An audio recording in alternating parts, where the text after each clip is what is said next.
Olá, meu nome é Luiz Porto, sou médico dermatologista e eu estou aqui hoje para falar para vocês sobre o tema cirurgia dermatológica. Fique até o final desse vídeo e confira!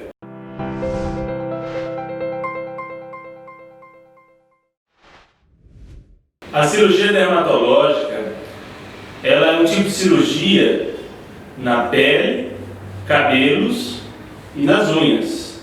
Então, é uma cirurgia de fácil acesso. Ela pode ser feita tanto no ambiente ambulatorial, ou seja, nos consultórios médicos, quanto em blocos cirúrgicos. Vai depender do tamanho da cirurgia. Se for fazer uma biópsia incisional, que é tirar um pequeno pedacinho da lesão para poder fazer uma análise do que é aquela lesão, pode ser feito perfeitamente em um consultório. Agora, se for retirar uma lesão bem grande, aí já é interessante fazer em um ambiente hospitalar. Mas na maioria das vezes, ela é feita no ambiente ambulatorial pela facilidade do acesso e porque raramente alguma dessas lesões ela é de grande extensão. Entenderam tudo até aqui? E no caso dessa cirurgia, ela tem várias vertentes. Tem também a cirurgia do eletrocautério, tem a biópsia de pele, biópsia do cabelo, biópsia da unha, tem a curetagem no caso do molusco, curetagem de milho, tem várias formas de realizar esse tipo de cirurgia. E para a cirurgia dermatológica, é importante ressaltar que nós precisamos de várias ferramentas para realizar esse tipo de procedimento. Primeiramente, tem os materiais que são descartáveis, como gases, agulhas, seringas, lâminas de bisturis. São instrumentos que a gente utiliza e logo no final do procedimento a gente descarta. Tem os materiais para limpeza da pele que a gente utiliza também, como álcool 70%, degermante à base de clorhexidine, pode ser também alguns degermantes à base de iodo. Tudo isso compõe esse conjunto de materiais descartáveis. Existem também os instrumentais cirúrgicos que nós utilizamos, como por exemplo, as tesouras, as pinças, as curetas, as ponteiras, os eletrocautérios, dentre outros instrumentais especiais para cada tipo de procedimento. Existem também equipamentos elétricos específicos utilizados nesses procedimentos, como por exemplo o próprio eletrocautério, é um equipamento elétrico utilizado. E hoje em dia as macas também são equipamentos elétricos, como as macas pneumáticas, que são utilizadas para poder deixar o paciente na posição adequada para o procedimento e de um modo mais ergonômico, tanto para o paciente durante o procedimento, quanto para o médico, a fim de evitar que os dois no final do procedimento tenham dores ósseas, osteomusculares nesse final do procedimento.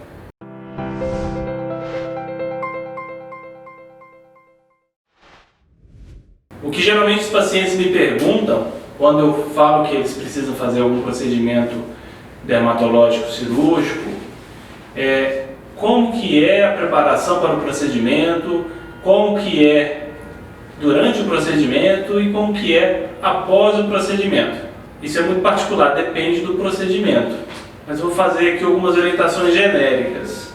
Quando o procedimento ele é superficial, não tem anestesia, não tem corte, não tem sangramento, geralmente não precisa de um preparo prévio, além de evitar de deixar aquela pele irritada ou machucada. Em geral, é simplesmente isso. E durante o procedimento, é feita alguma agressão naquele local, direcionado para o procedimento, e posteriormente a esse procedimento, evita-se de expor o sol e evita-se de traumatizar aquela região. Quando o procedimento é um procedimento que precisa de ter uma anestesia já injetável, por exemplo, aí precisa se ver todo o quadro de saúde mais detalhado do paciente. Por exemplo, se ele tem alergia àquele anestésico, se aquele anestésico vai interagir com alguma medicação que ele utiliza, então é preciso de ter um cuidado um pouco maior. E quando é feito o procedimento com corte, depois uma sutura, uma costura, aí nesse caso já é um pouquinho mais complexo.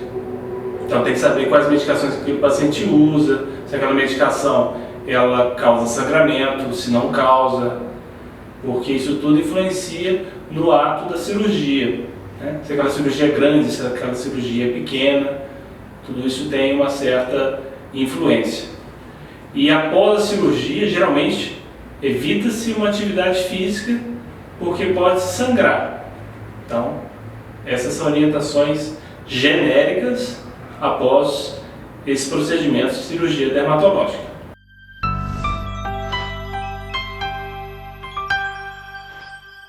Eu vou falar para vocês aqui agora sobre o procedimento dermatológico, que é a eletrocauterização, mais popularmente conhecido como queimar verruguinhas, queimar lesões da pele. É um procedimento dos mais realizados no consultório de dermatologia. Ele consiste em pegar o aparelho que chama eletrocautério, colocar uma plaquinha no corpo do paciente e, através desse aparelho com uma ponteira esterilizada, encostar na lesão e passa a eletricidade e queima essa lesão. Pode ser feito com ou sem anestesia, e essa anestesia pode ser tópica, ou seja, um gel, ou pode ser uma anestesia injetável. Vai depender do caso do paciente, vai depender do limiar de dor desse paciente e da extensão dessa lesão.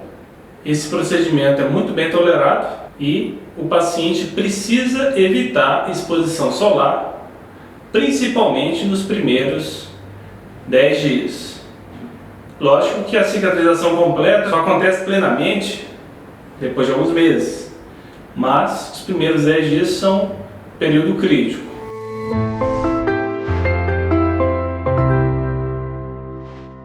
Vou falar para vocês agora sobre o procedimento extração de milho. Milho é um pequeno cisto que dá na superfície da pele, geralmente na região do rosto. E ele é retirado com uma pequena agulha, perfura-se esse cisto, depois é extraído com compressão o material que tem dentro desse cisto. É feita uma limpeza com álcool ou um desgermante e depois é feita a extração com todo cuidado e toda a técnica. É um procedimento que não dói e não precisa de anestesia. A recuperação é muito tranquila. A gente só pede para o paciente evitar o sol nos primeiros 10 dias. Não costuma deixar cicatriz.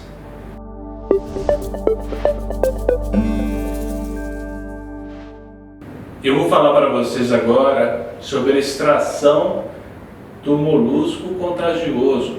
E o que é esse molusco contagioso? É uma lesão viral que acomete crianças. São pequenos carocinhos, pequenas pápulas que aparecem no corpo dessa criança e geralmente elas precisam ser retiradas para poder ter uma melhora do quadro. E como que elas são retiradas? É feita uma limpeza do local e depois feita uma aplicação de um anestésico tópico, ou seja, um anestésico gel, e vem com a cureta, que é um instrumental esterilizado, e se raspa aquela região da lesão e sai aquele carocinho. Sangra muito pouco, depois é feito um curativo em cima.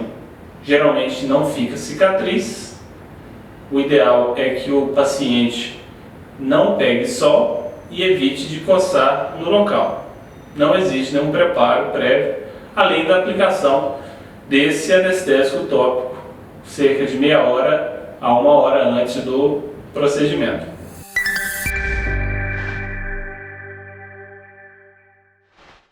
Vou falar para vocês sobre a cirurgia da unha. Então, a unha faz parte dos fândulos e tem uma particularidade nos procedimentos cirúrgicos dela. Qual que é a particularidade? Se a gente faz a cirurgia na parte mais distante da unha, né, mais próxima da polpa digital, não fica nenhuma sequela. Mas quando faz na base da unha, costuma ficar alguma sequela. Você pega na raiz da unha, né, que a gente chama popularmente.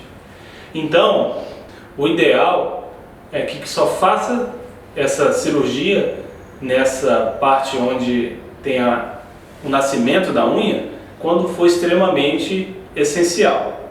E nesses casos, o essencial quando está suspeitando de um caso de câncer, por exemplo. Ou então quando se tem a intenção realmente de destruir essa unha, como por exemplo, em caso em que a unha está encravada, que a gente chama até de cantoplastia, que é cortada a lateral da unha e se destrói essa parte onde a unha nasce, para que esse problema pare de acontecer e a unha pare de nascer em um local onde ela está causando problema, que chama cantoplastia, que é a cirurgia da unha mais realizada. Em geral, qual que é o preparo do procedimento? Basicamente, que aquele local esteja sem uma infecção, esteja bem limpo, né? E o pós-procedimento geralmente fica meio doloroso no local, tem que tomar medicação para dor, evitar de se movimentar mais e evitar traumatismos, né? E geralmente na região, se for nos pés, evitar de caminhar, se for nas mãos, evitar de manusear objetos com aquela mão.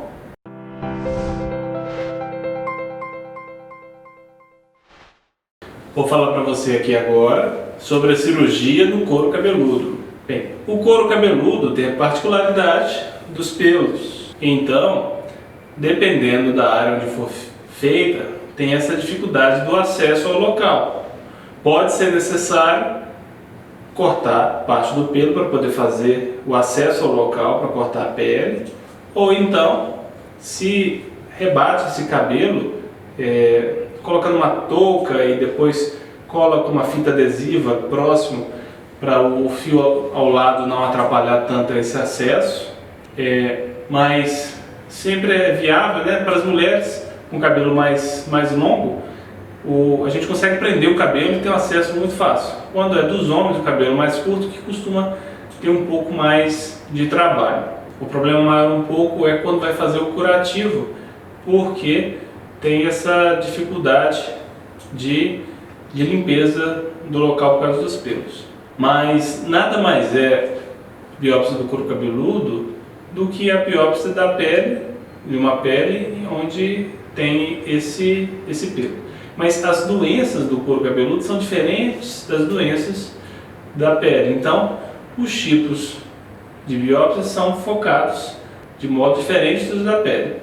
É muito comum no couro cabeludo de fazer biópsia do tipo incisional, que são aquelas que a gente só quer saber o motivo da doença. Lógico que é possível fazer uma cirurgia de grandes extensões, né, com uma biópsia incisional. Normalmente a gente prioriza a biópsia incisional para ver uma doença do couro cabeludo em específico, que a gente vai e faz, por exemplo, uma biópsia por punch, que raramente fica uma cicatriz maior e o cabelo tampa também. E de preparo para essa cirurgia, basicamente, ver as comorbidades do paciente, ver se tem alguma coisa que indica anestesia local com anestésico injetável, se tem alguma medicação que gera sangramento, né? E evitar de fazer atividade física nos primeiros dias.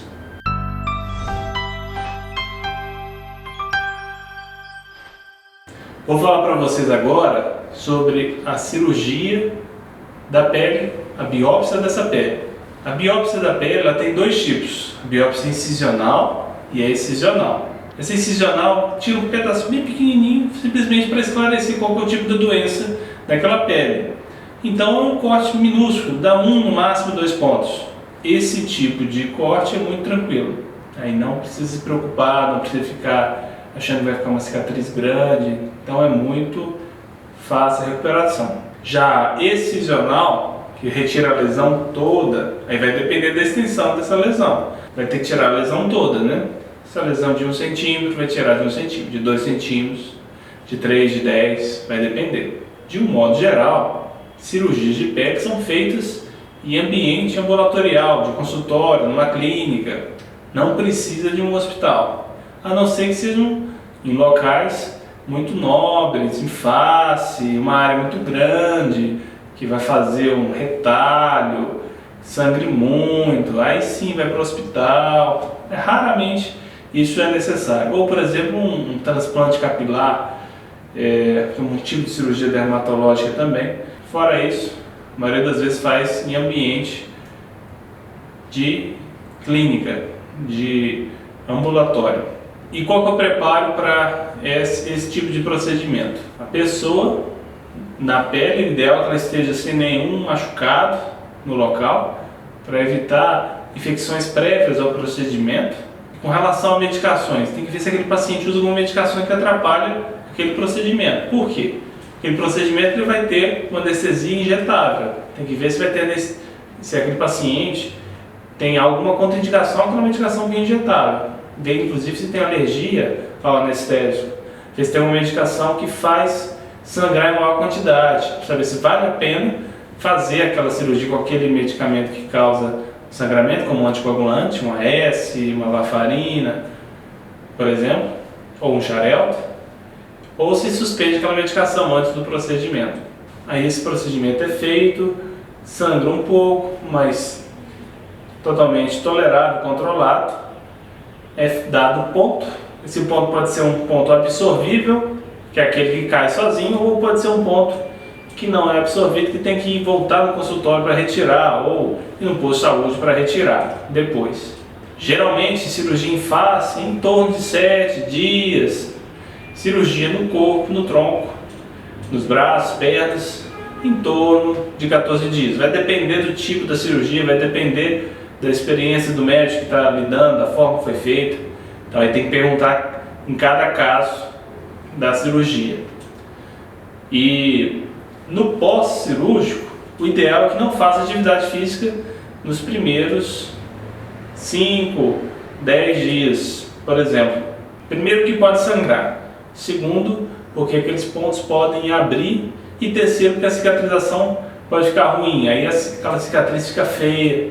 E depois o paciente volta achando ruim, por exemplo. Então o ideal é ficar com repouso de acordo com o que aquele médico sugeriu. Principalmente na região de dobras, né? Cotovelo, joelho, pescoço. São locais de maior movimentação e aí o repouso ele é essencial. Então dessa parte de cirurgia dermatológica da pele, são essas as principais orientações.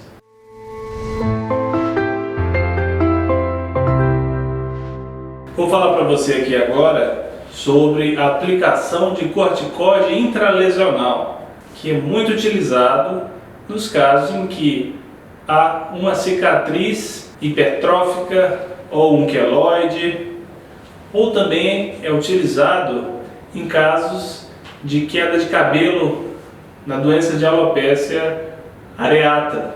E como consiste esse procedimento? Basicamente, aquele corticóide pode ser triacinolona, pode ser o depomedrol, depende do médico que vai utilizar, depende da experiência, depende do caso do paciente. Aí aquele anestésico ele é diluído com o corticóide e é aplicado no local. Aí é dado um intervalo, pelo menos de 30 dias, entre uma aplicação e outra, e vai vendo o efeito daquela aplicação. É importante ir monitorando para ver o exato momento em que deve se parar. Quando tem muitas aplicações, a pele fica muito fina e aí tem que se suspender. Geralmente é feita pelo menos umas 3 aplicações, em caso de uma cirurgia e também no caso de alopecia areata, mas há casos em que é necessário uma quantidade maior de aplicações, a depender da extensão do caso, da gravidade desse caso. Aí tem que avaliar com o seu médico de confiança, especificamente o quadro. Para preparo prévio não tem nenhuma orientação, basicamente evitar de ter machucado no local. Pós-procedimento, geralmente fica um pouco dolorido, pode tomar um analgésico, sem maiores preocupações. Essas foram as dicas sobre a cirurgia dermatológica. Espero ter esclarecido todas as dúvidas que vocês sempre me fazem aqui no consultório, quando vão querer fazer um procedimento. Quando vocês precisarem de fazer um procedimento desse tipo, recomendo procurar um dermatologista para poder melhor atendê-los. Então, pessoal, espero que vocês tenham gostado. Curtam o vídeo e se inscrevam aqui no canal. Obrigado!